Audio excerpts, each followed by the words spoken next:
Վարդաշանի հանրակացարանների վթարային շենքերի բնակիչներն են, ում արդեն 4-րդ կարգի վթարային շենքեր են իրենցը։ Մենք բազմիցս եղել ենք նրանց շենքերում, պայմանները մեղմ ասած վատն են, շատ վատն են, շենք ամբողջությամբ փլվում է, կտորներից դուրս ձեռք ենք տալիս, փշրվում, թափվում է պատերը եւ ամբողջությամբ խոնավ։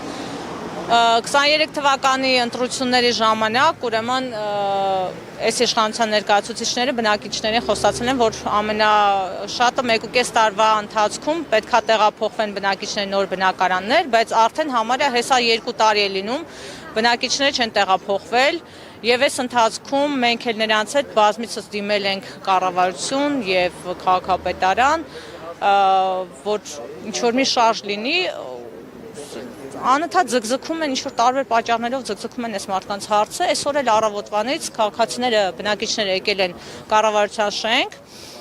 խոսացել են, որ 20 րոպեից պետք է իջնեն նրանց հետ հանդիպելու, որտեղ նիստ է տեղի ունենում, նիստ ավարտվեց, ընդմիջումը եւս ավարտվեց, արդեն անցել է մոտավորապես 3 ժամ, ոչ ոք բնակիչների հետ չիջավ չզրուցեց։